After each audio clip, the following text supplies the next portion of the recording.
এটা ওনার ব্যক্তিগত মতামত, এই ব্যাপারে আমি কোনো মন্তব্য করব না। এবং দলের আভ্যন্তরীণ ব্যাপারে এটা নিয়ে আলোচনা হবে। কল্যাণবাবু আমাদের খুবই সিনিয়র লিডার, খুবই দক্ষ নেতা, প্রথম দিন থেকে আছেন। তার মন্তব্যের উপর আমরা কোনো মন্তব্য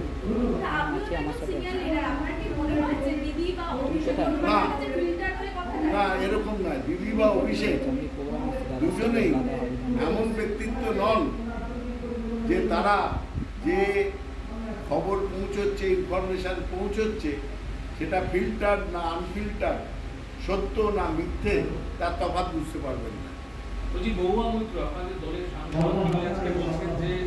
হওয়াই তো উচিত। তার মানে আমাদের সরকার, মমতা বন্দ্যোপাধ্যায়ের সরকার, তারা সজাগ আছে। এই প্রসঙ্গে আপনারা তো মনে আছে আপনাদের যে পাসপোর্ট কেলেঙ্কারি, পাসপোর্ট তো দেয় কেন্দ্রীয় সরকার।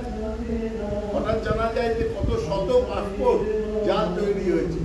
পাসপোর্ট অফিসেরই দাক্ষিণ্যে জাল শংসাপত্র, জাল পাসপোর্ট এটা তৈরি হচ্ছে। কিন্তু প্রশ্ন, সরকার, কেন্দ্রীয় সরকার বলুন, রাজ্য সরকার বলুন, সে ব্যাপারে তারা উদ্যোগ নিচ্ছেন কিনা সেটা বন্ধ করার জন্য।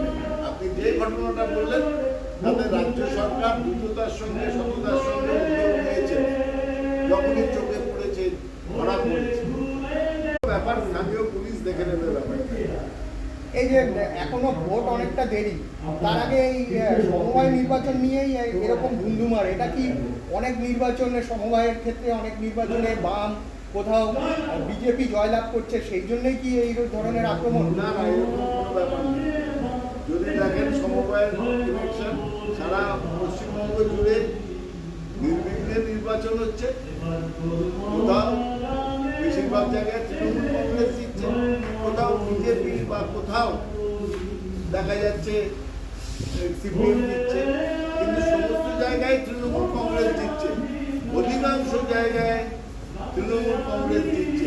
এবং এটা স্থানীয় সব বিষয়ে, স্থানীয় জায়গায় নির্বাচন হয়, এগুলো নিয়ে এর থেকে বেশি কিছু বলার নেই।